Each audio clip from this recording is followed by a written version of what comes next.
some men try and enter the workhouse on their own to save their wives and children the indignity. Gosh. So he's taken himself out while he can kind of maybe recuperate, and he's bearing the brunt of that, really, for the family, maybe.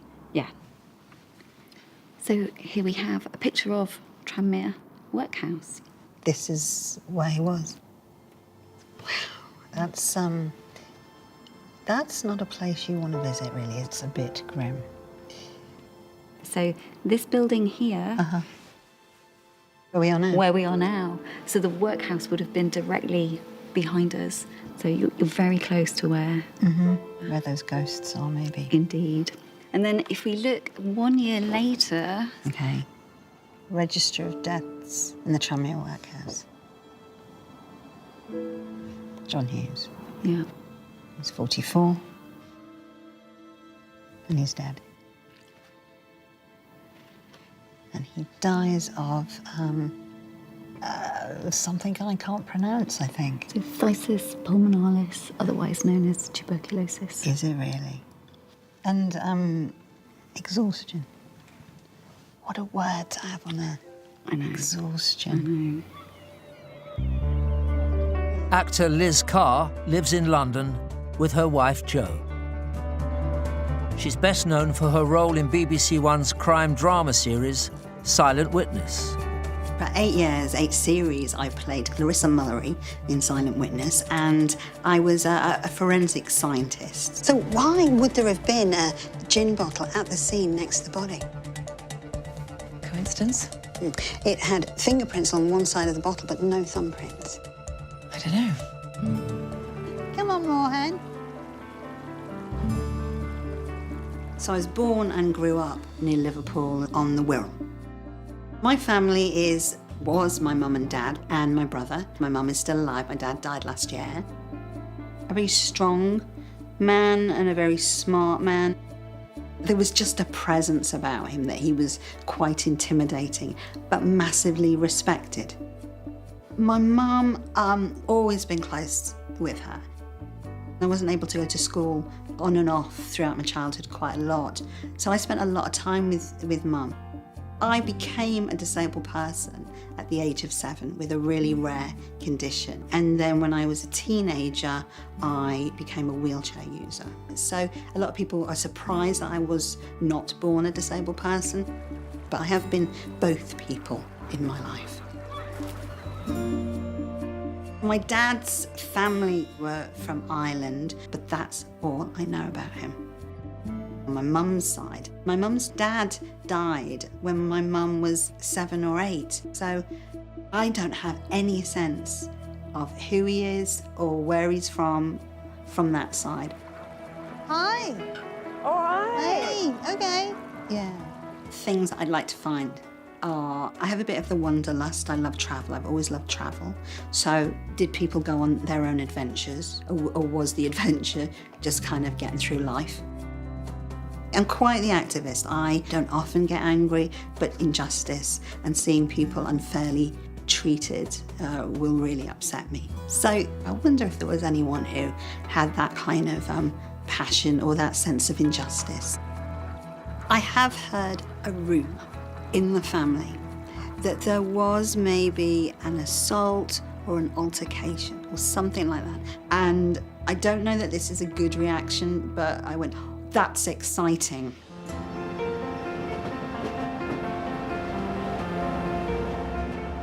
To start her investigation into her family's past, Liz has come back to Liverpool. She's on her way to visit her mother, Pat, who lives on the Wirral.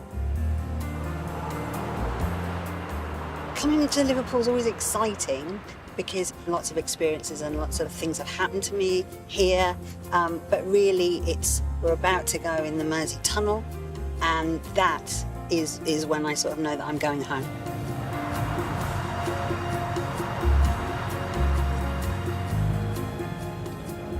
So we're now coming into Port Sunlight Village. It's where my parents first lived when I was born. It's where my dad worked. And behind me is the men's club and the bowling greens. The men's club, yes. And I had many a Saturday around the bowling green with a bottle of Coke and a bag of crisps and thought that was the greatest treat ever.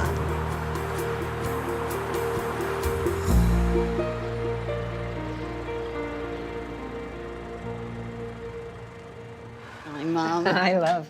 Great to see you. Great to see you. Love you.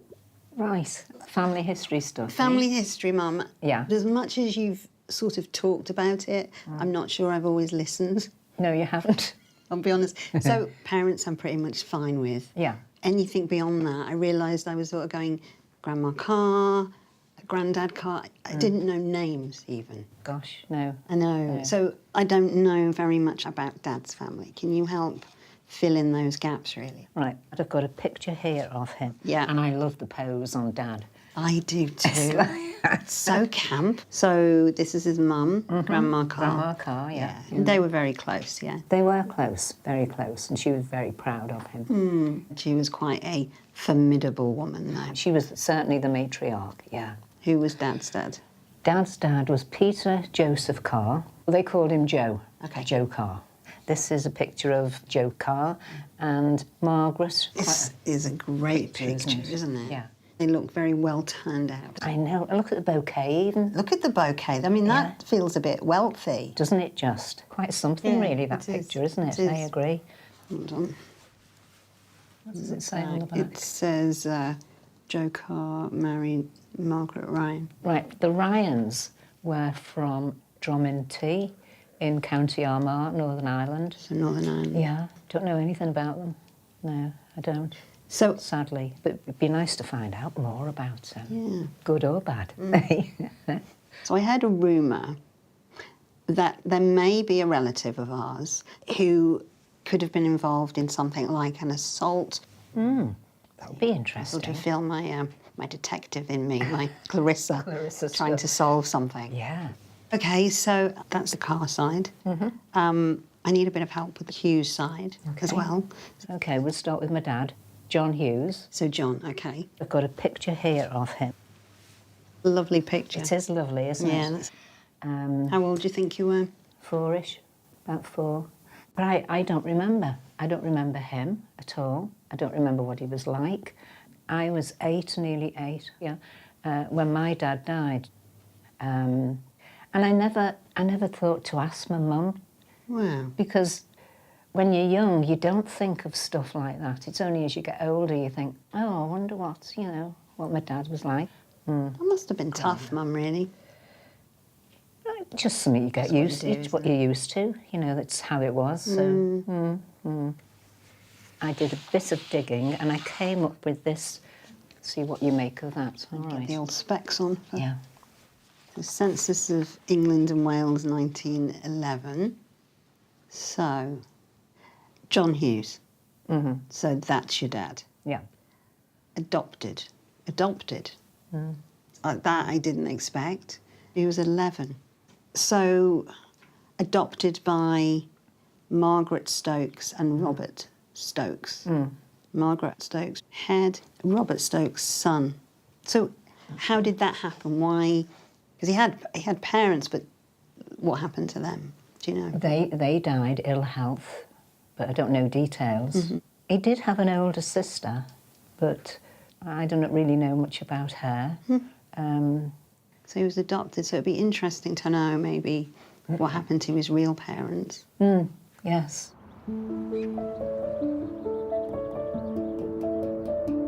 I was really struck talking to Mum how she lost her dad when she was young, but then how John Hughes lost his parents when he was young as well. But we don't know what happened to his parents, don't know how he got to be adopted, and also really anything about him. He is this slight mystery person. And so I guess now that search begins. Liz is meeting historian Professor Julie Marie Strange at St Catherine's Church in Tranmere. It is exciting.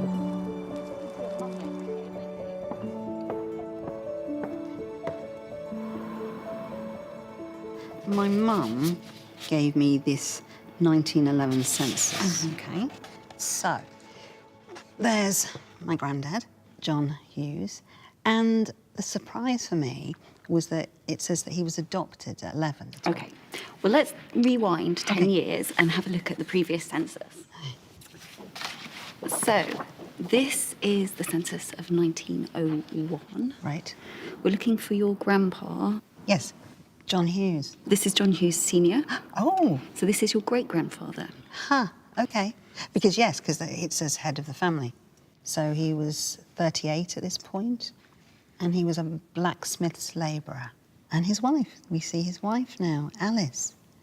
So my great-grandma, hello, is Alice Hughes. Right, gosh, okay.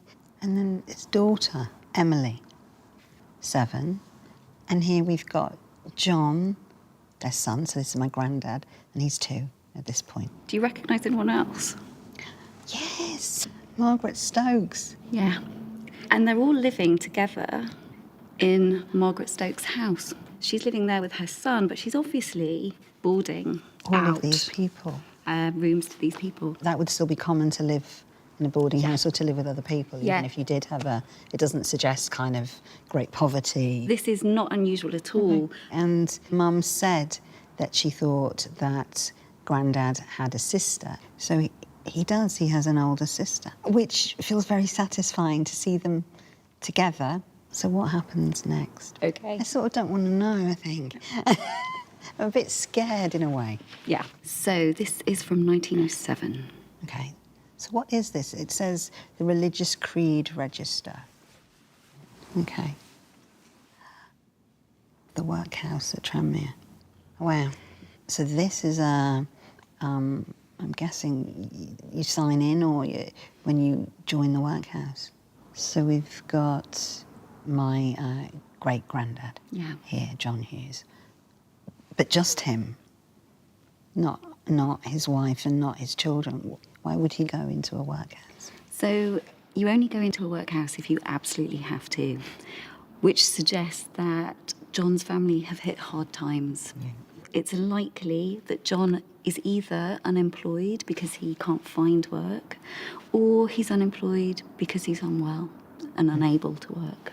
Some men try and enter the workhouse on their own to save their wives and children the indignity. Gosh. So he's taken himself out while he can kind of maybe recuperate, and he's bearing the brunt of that really for the family maybe. Yeah. So here we have a picture of Tranmere Workhouse. This is where he was. Wow.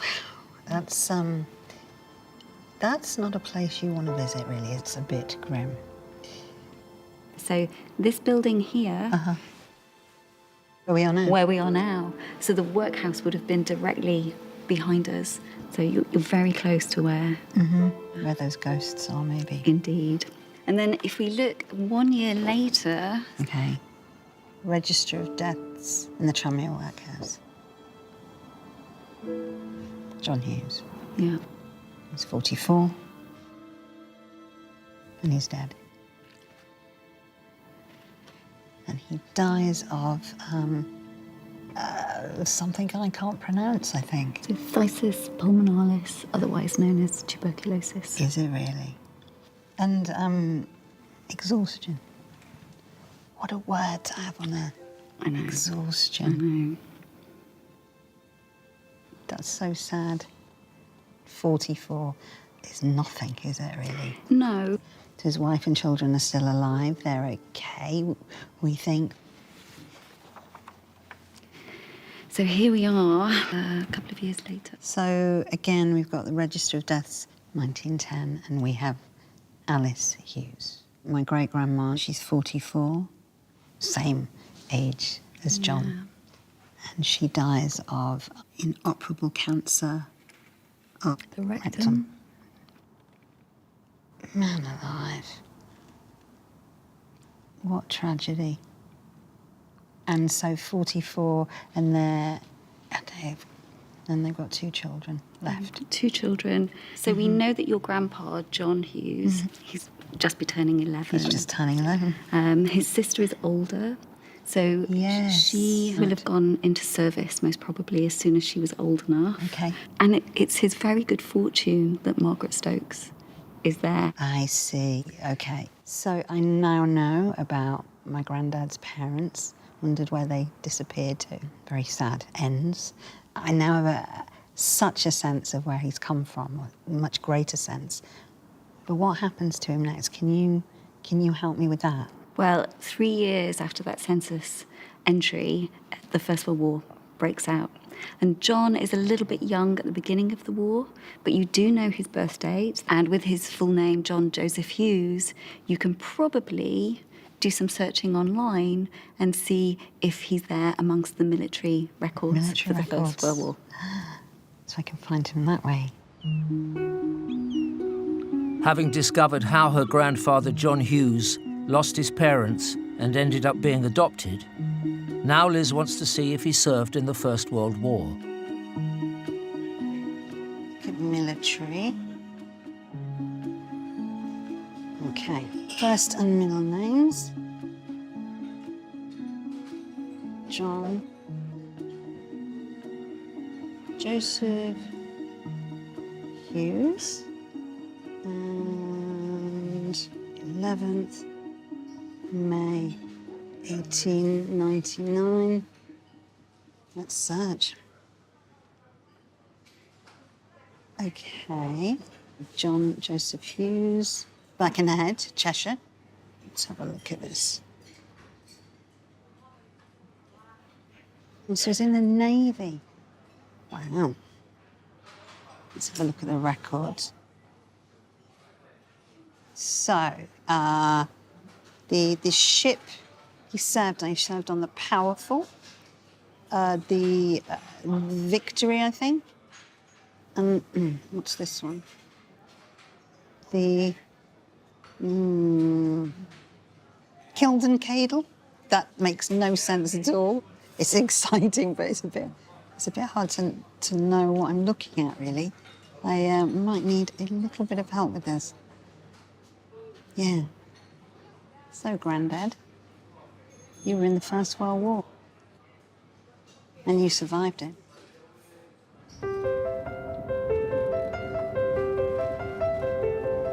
To get some help deciphering her grandfather's military record, Liz is going to the Merseyside Maritime Museum. She's meeting naval historian Simon Wills.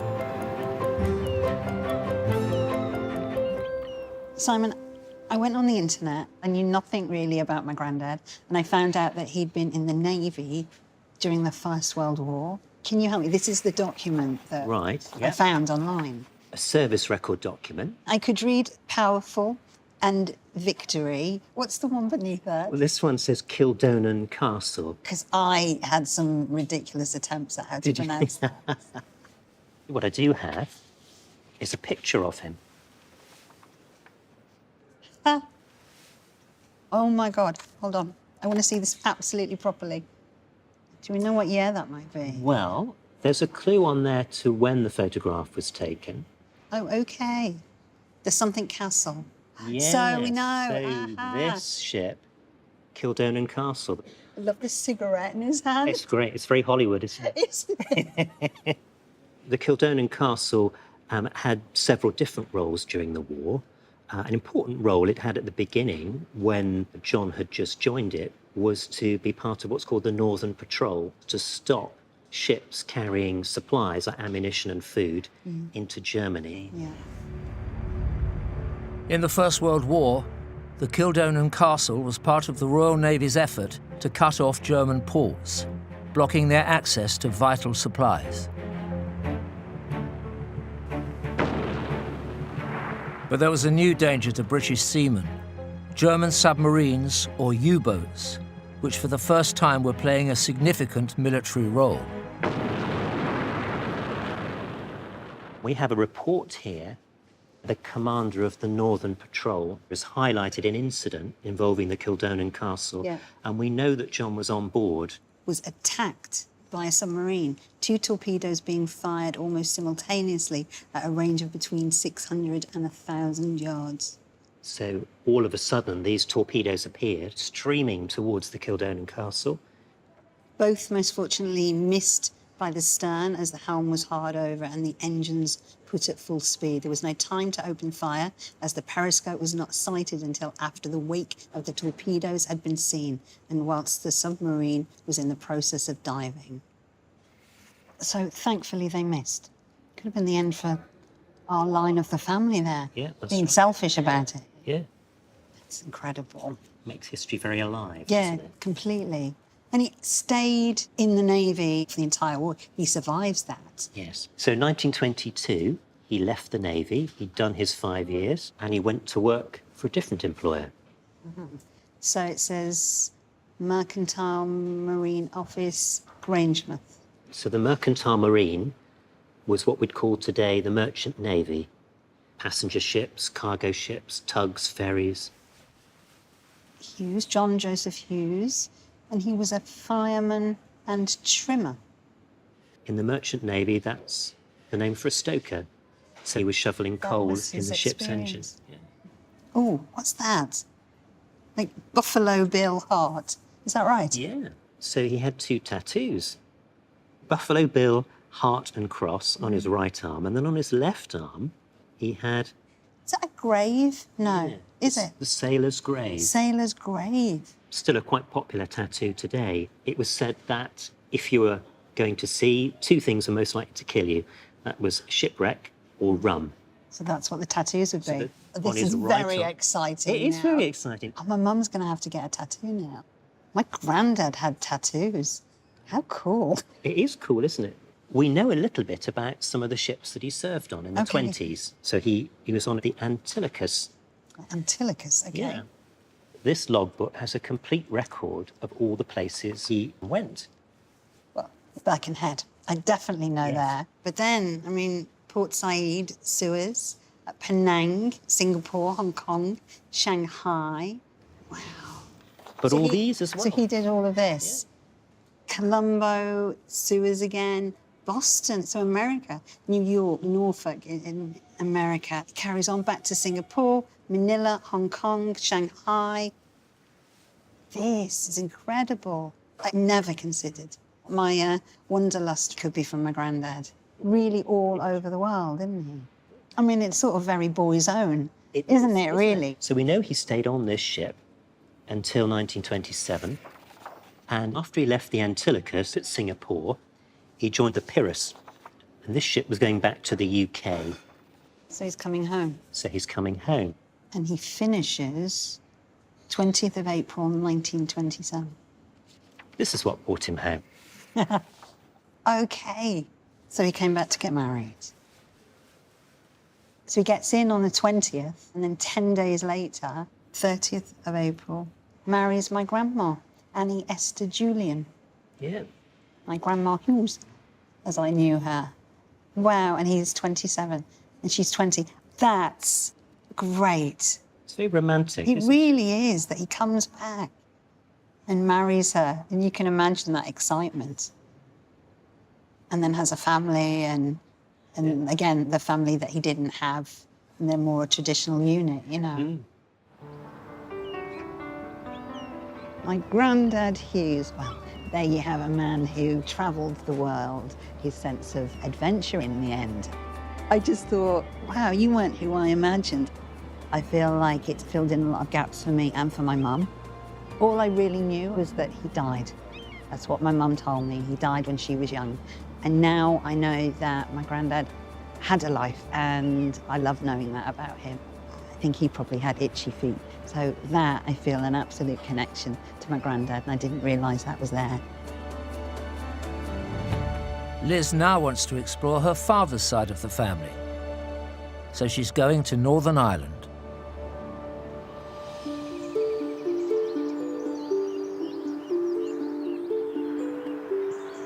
Liz is heading for the parish of Killeavy in County Armagh. She's looking into the Ryans, her paternal grandmother's line. Very much looking forward to finding out my connection to this part of the world. We're here to look at the history of the Ryan side. I come here armed with 2 bits of information about the Ryans. I know that they're from Dromitty, and there is a rumour of an altercation in the family. Some kind of, I don't know, assault, maybe worse. So I feel like a proper detective. I know nothing more than that. The first place Liz is visiting is Killeavy Castle, close to the village of Dromitty.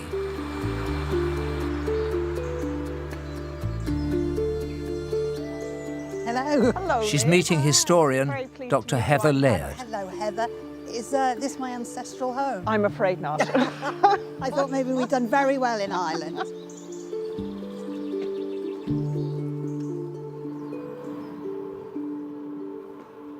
Heather, this is my first time in this part of the world. You've been doing a little bit of investigating for me.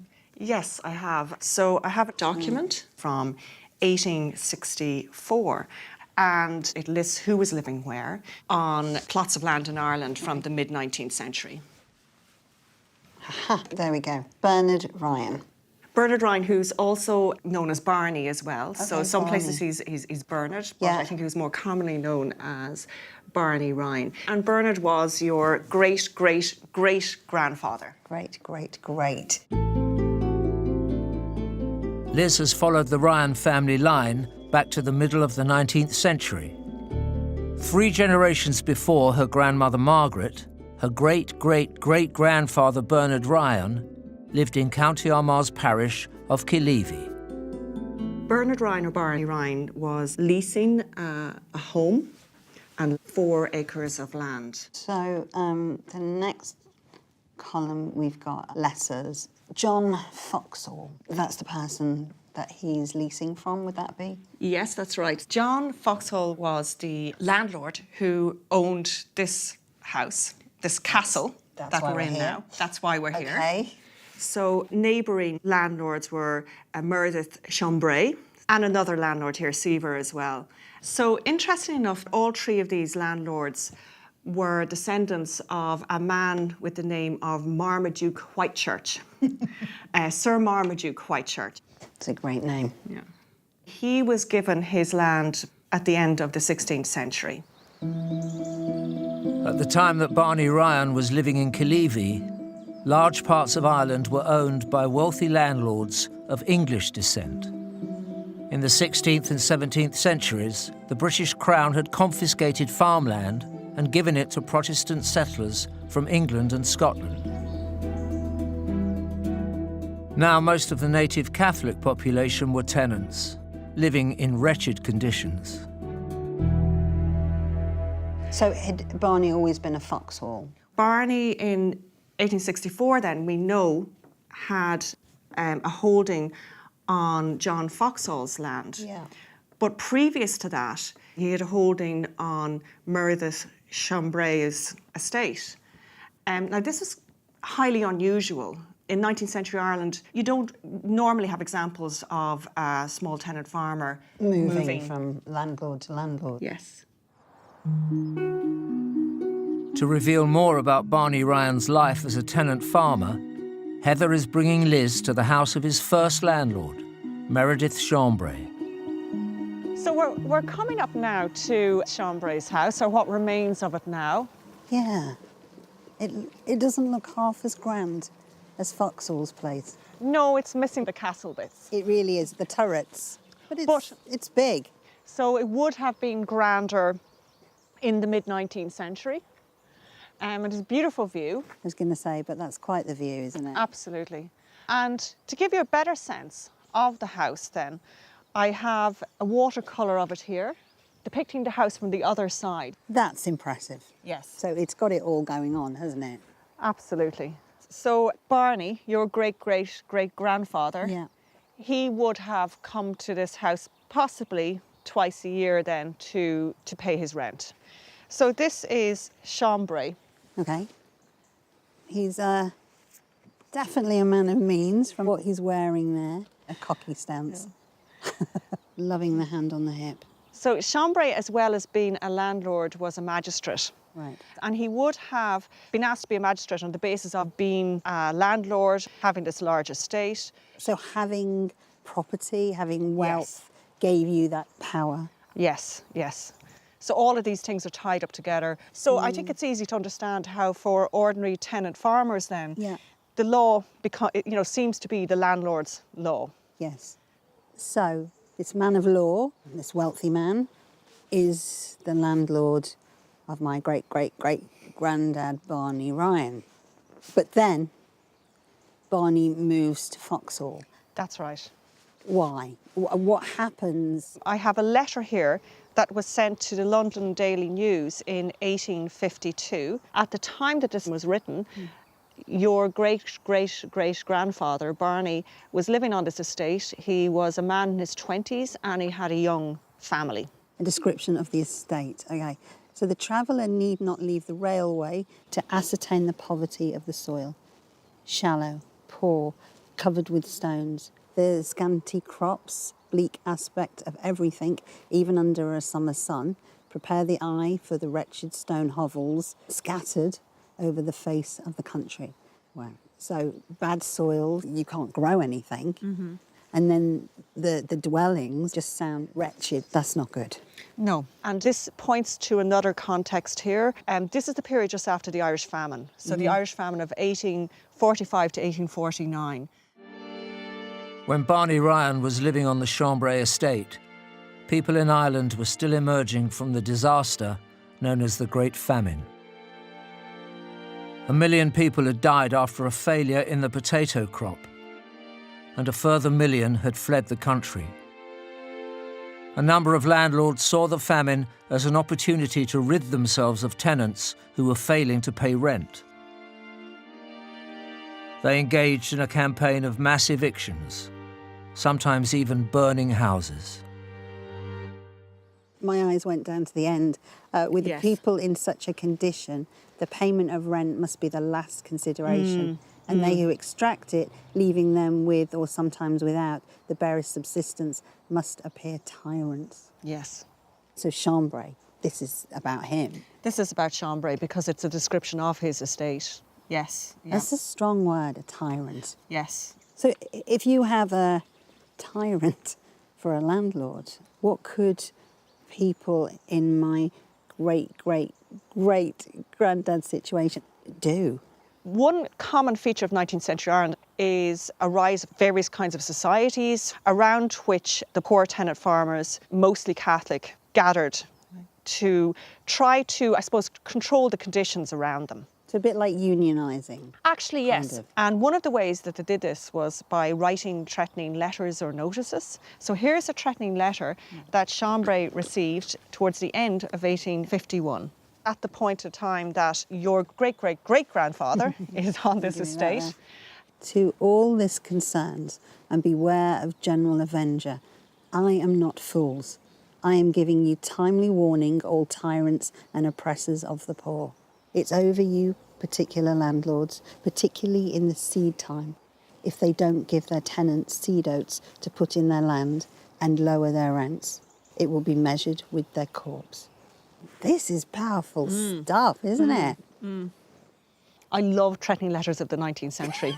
And they always are written in this very colourful language. Aren't they? I mean, wow, this is great. And there is Mr. Chambray, a beggar man. He had better keep close, but if he does not, he may have his coffin ready. But we will bury him when he will neither have coffin or shroud around him. The reference to Chambray as a beggar man. Yeah. He's a beggar man because he's taking what isn't, or looking for what shouldn't be his. It doesn't belong to him. It's signed, I am General Vengeance. Threatening letters could be signed by General Vengeance, or Captain Rock was another, Captain Blowbrains I've seen somewhere else in a threatening letter. But there's we're not fools, you're tyrants, oppressors of the poor. The language is so extreme. This isn't a joke, this is serious business, isn't it? This is serious business. We've had enough. Trying to piece together all the bits that I now know about Barney and the situation, that we have a tyrannical landlord and these letters. What did Barney do? Was he a writer of these letters? Did he go further? Remember, there's this rumour. It was just a rumour, but now it's like, was it more than that? That there was an altercation, maybe an assault, maybe even a murder. It doesn't take a lot now for me to go, what happens? Does he take the law into his hands? Liz wants to know if the threatening letter Meredith Chambray received had any effect. She's come to the site of Chambray's stables, now converted into a cafe, to meet historian Dr. Kyle Hughes. I have a letter for you. Great. I've been dying to know more. Wonderful. So I got given this yesterday, and it's from General Vengeance, and it's to Chambray. Yes. It blew my mind. It's an incredible, incredible letter. Well, after this now, we have this document here, which is a couple of extracts from local press sources on what happened next. Fork Hill, Tuesday night. Mr. Chambray, his brother and servant were returning this evening from petty sessions on a car when a shot was fired, which struck Mr. Chambray's hat. Sorry. I love that it struck his hat. Yep. A second one, oh no, it goes serious now. A second one struck him in the head, whereupon he jumped off his car and ran across the road, and in doing so fell. So 2 shots, second one actually in the head. Yeah. Well, I would imagine 1 shot, but several pellets. So it's a blunderbuss. So the several pellets would have hit him. Is that how that works? Yeah. So we know that he's returning from his duties as a magistrate, and somebody has been lying in wait, obviously. So he has not heeded the warnings, or the warnings of the threatening letter seem to have been carried through.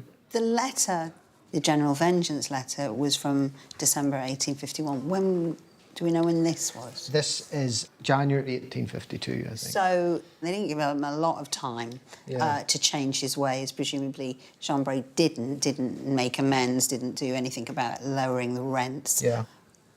Does he die? No, not. He doesn't die. He's quite seriously injured. He took quite a few shots from the blunderbuss, but he didn't die. No. Some days previous, he received information of 3 men named to shoot him. The police, on the occurrence, were at once sent to the houses of those parties and found one in bed with his trousers on. I like the detail. Yes. Love the detail here. That's good to know. And a ribbon ticket in his pocket with his own name on it and Mr. Chambray's under it. And also found several ribbon papers in his house. So I have too many questions.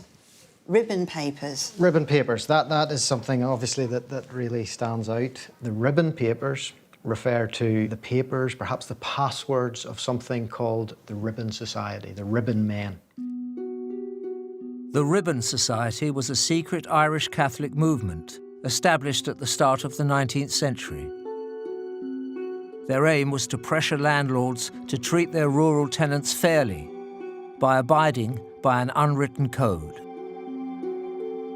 The Ribbon Men had a very distinct idea of how the rural society should be structured and how it should be administered. So somebody like Chambray, a local landlord who was deemed to be unfair or treating his tenants unfairly in whatever way that would be, perhaps his rents were too high, perhaps he evicted a tenant, and the Ribbon Men disagreed with this. Like a mix of like a union, in a way, and vigilantes. Absolutely. I think that's a very good way to put it. Do we know if Barney was a member of the Ribbon Men? It's possible. Now, the Ribbon Men, by their very nature, didn't keep membership lists. They're a secret society. What we do have is a list of names as the police began to gather evidence on the Chambray shooting. OK. There we go. Barney Ryan. Right. So with these suspects? Some of them are suspects. Okay. Some of them are witnesses. It's people involved in the case in some way. OK.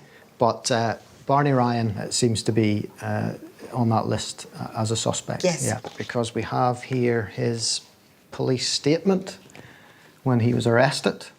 How exciting. I love crime, of course. Okay, County of Armagh, and then the information of Barney Ryan, of my Advil or... Ad of oil. Okay. Yeah.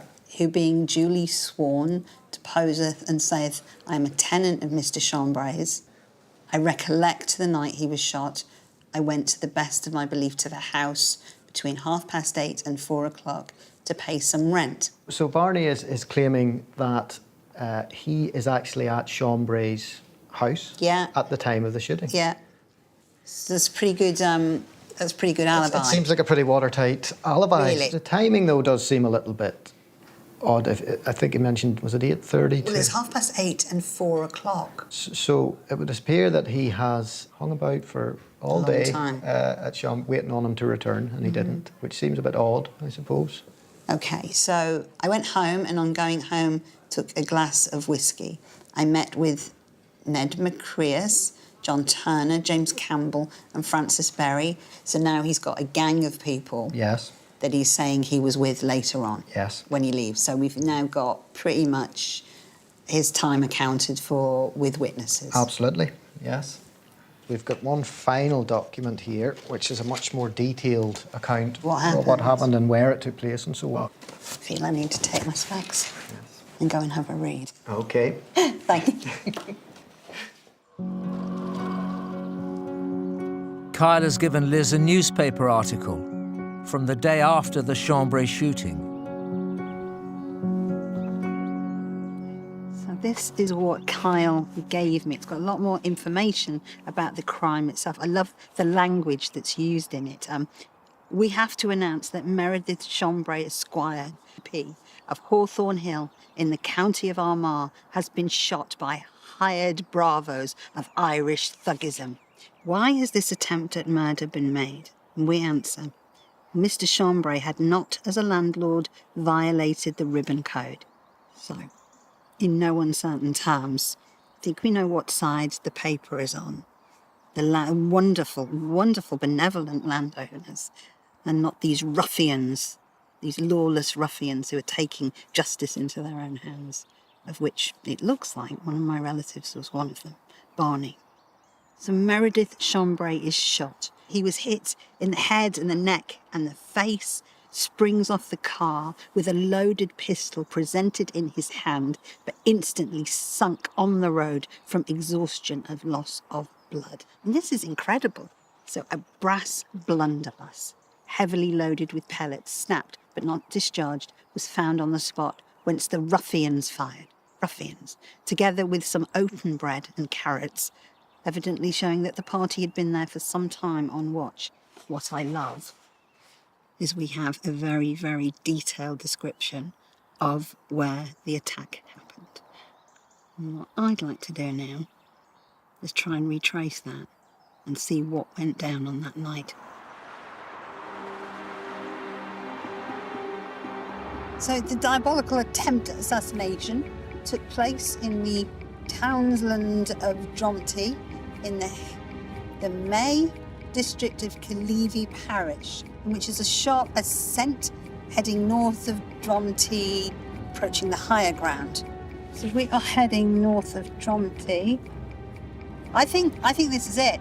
I think this is the higher ground, if we pull in.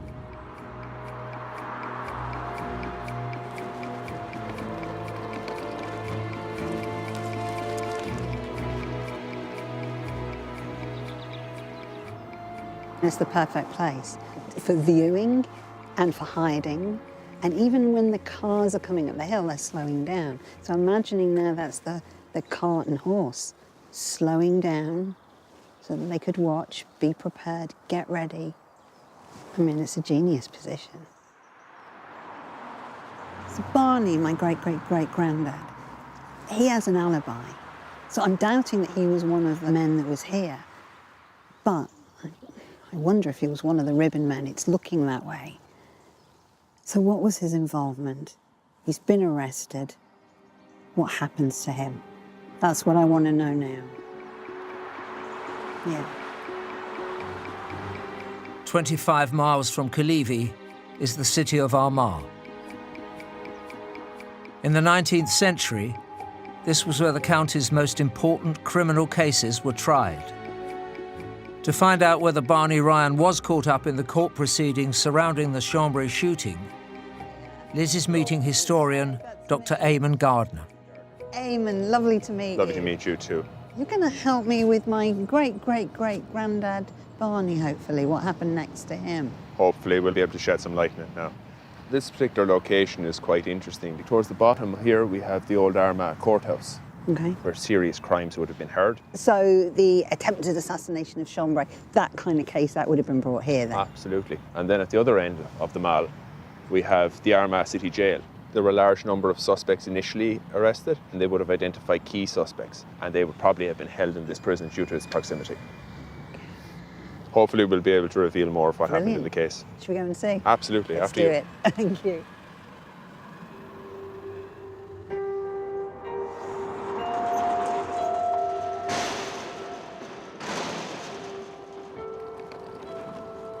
Armagh Jail was built over 200 years ago and closed in 1986. Looking forward, but slightly nervous to going in.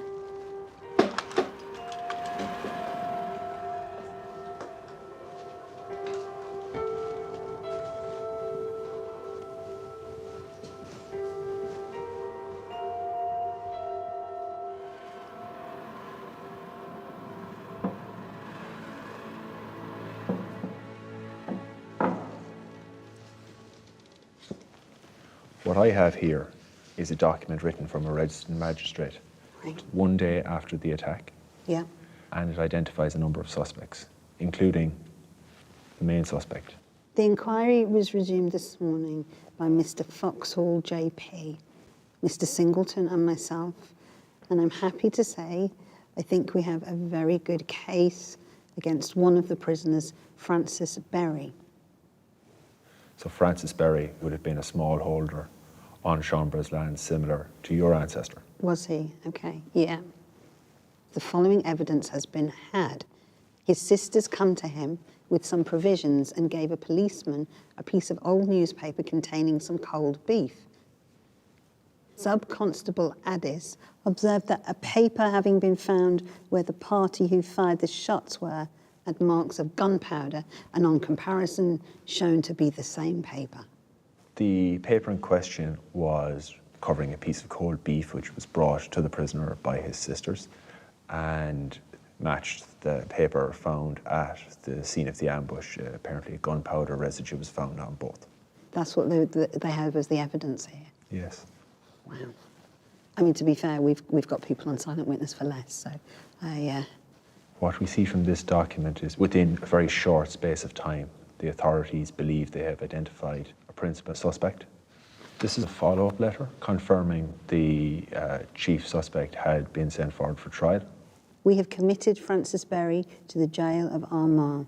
So that's where we are now. Charged with having conspired with others to murder M. Chambray Esquire JP, and with others having fired off and shot him. I've no doubt of his guilt or his conviction, and his case is ready for trial. May I be permitted to assent to his statement of guilt? So Francis Berry has admitted. Mm-hmm. Well, I mean, whether he did that willingly is another matter, I could imagine. They want someone.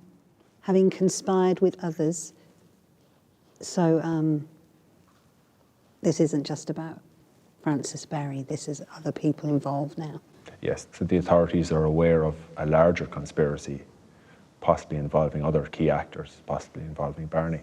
The third document will shed more light. This is the document that Francis Berry would have authored prior to the carrying out of his sentence. So a kind of an explanation. Essentially. Maybe. Essentially. Well, I will tell the truth, whether I shall die or not. I was one of the men myself that was at that gather, and two more men from Glasdrummond. So two men asked me, would I show the mark? And I replied I would. The mark was the area selected by the conspiracy for the assassination attempt, the ambush. So the area I went to, I've actually been there. Essentially, Francis Berry is admitting here that he was acting as a scout for the conspiracy, bringing in assassins external to the area. Okay. They said, very well, we will do what we can. Instead, men came to Drummondtree last Tuesday. In the evening, I went and fetched them a loaf of bread. We hear the car coming, and I suppose I said that is it. The two men went on and took their places. I then made the best of my speed home. I went better than 2 fields when I heard the shot, so he got out of the way. Mm-hmm. When I got home, I did not know whether the man was killed or not. So he's with them, he goes, he's helped plan it. I went down the road to a neighbouring house, Barney Ryan's. This is my great-great-great-granddad's house. John Turner, John Campbell, James Campbell and Harry Jordan were in the house. Ryan came home from Mr. Chambray's after waiting to settle the rent. Ryan had the news with him. So Ryan and Jerry Cole ran up to the place where Mr. Chambray was lying, at which Cole said it was you and your party that done this, and be away or he would blow his brains out. So this is Barney, this is Ryan coming back with someone called Jerry Cole. Who was Jerry Cole? Do we know that? Cole would have been an employee of Mr. Chambray's. This is, I mean, there's a whole paragraph here in Berry's statement about Barney Ryan. Mm-hmm. More than just a name on a list to be questioned now. He's here. He's involved in this. It looks that way. He's running back to the house. He finds himself where the prime suspect is. Somebody who works for Chambray is even accusing Barney of his involvement. And in a way, because of like you and your party, also being a ribbonsman, I mean, this is kind of big stuff now. This is him right at the centre here. Ryan told every man to be out, and for every man to go to his own house. So Barney is kind of taking command here now. He's telling the others what to do, where to go, what's the best thing to do in this situation. Yes, he immediately came in, took charge of the situation and gave orders. What happens to Francis Berry? He was convicted of his crime, conspiracy to murder. He was sentenced to death. That sentence was carried out in this prison. He was hanged for 42 minutes and he was returned to his family for interment and burial in the family plot. Nobody else was ever convicted, even though there were suspicions of a much wider conspiracy, confirmed by Berry. Yeah. I'm quite rarely speechless, but I'm almost speechless. I think it's pretty serious business, this, isn't it? Life and death.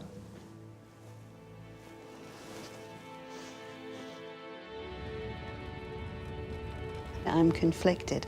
I don't support the violence, but I understand the motivation. And I feel so desperately sorry for Berry. I guess what I'd like is if there was something that really did place Barney Ryan in this particular case, and just to know who he was for sure. Liz has come back to Kalivi. She's meeting local historian Seamus Murphy. Hello, I'm Nice Liz. to meet you. Nice to meet you. Barney Ryan probably had a drink in this pub at some point. So we're right in Barney Ryan territory now. Well, you're in Barney Ryan territory. And his name keeps cropping up to do with the Chambray case, and that he had quite a big part to play. Well, what you've been doing is looking at the official history of the people who ran the country, the legal testimonies, the court records and so on like that. But there is another history, the history of the ordinary people who actually worked on the land, the people that Barney Ryan belonged to. Luckily, in this case, we have an expert folklore collector who lived locally. And he got the story from a woman called Mary Nugent, who would have been probably alive as a small child while Barney Ryan was still alive. Yeah. This document is a transcript of a recording made on a wax cylinder recording machine. So it's called the Shooting of Chambray. Right to it. I heard it from Jack Hanratty. It was Barney Ryan was in it, and indeed he was at the plot-in. Do you think, was Barney the person that planned this? Yes, I do think he was.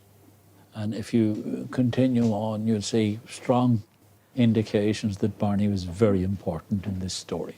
And Chambray was watching him, and he had a great field of drills, and he happened to eye him or see him as he lay down in the drills. Now, So you what would might that need a mean? bit of explanation Yeah. for that. First of all, Barney Ryan was hiding in a potato field. The drills refer to potato forests. Barney's problem was undoubtedly that Chambray, the landlord, spotted that he was doing very well with potatoes and decided, therefore, he could afford to pay a bit more rent on the land. So he put up the rent on him, Yes, because he just could. he could. So Barney knew he'd be decked. It says he's suspected or Yes, suspected. or discovered. Okay. So he didn't go with them. So because he had this issue with He knew Chambray. Chambray was on his case. So because of that, that's why he didn't get his hands dirty He directly. didn't go to the shooting. Didn't go to the shooting. How do you think that Barney would have felt about Barry being executed for this? I think he would have been devastated, but he would have also felt, why did he talk? Yeah.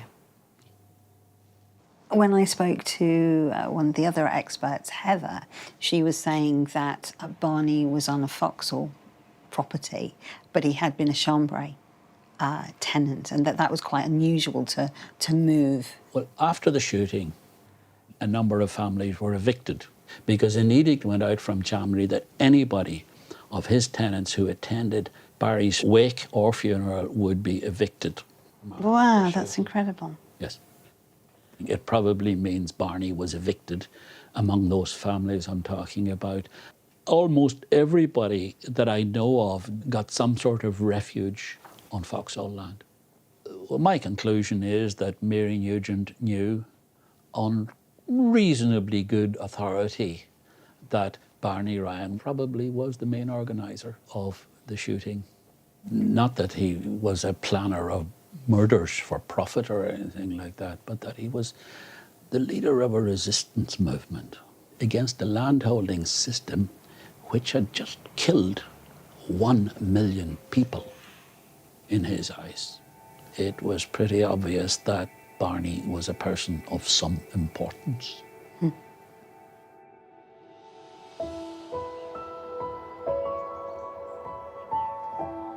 When I first heard about the attempted murder, then when I heard about the conviction of Barry and then the execution, it absolutely floored me for lots of reasons. Not least thinking, oh my goodness, this isn't just a little disagreement now. This has hugely serious consequences. This was about a better situation for the communities against authorities that were only thinking of greed and their own self-interest, that I can connect with that. As someone who's a campaigner and hates injustice, the fact of standing up for yourself, the fact of saying this isn't okay and rising up against that and being connected to that, I never expected that would be in my lineage. I'm not at all going, yeah, absolutely, whatever it takes. But I understand why people did what they did, and it doesn't make me any less proud to be his great, great, great granddaughter.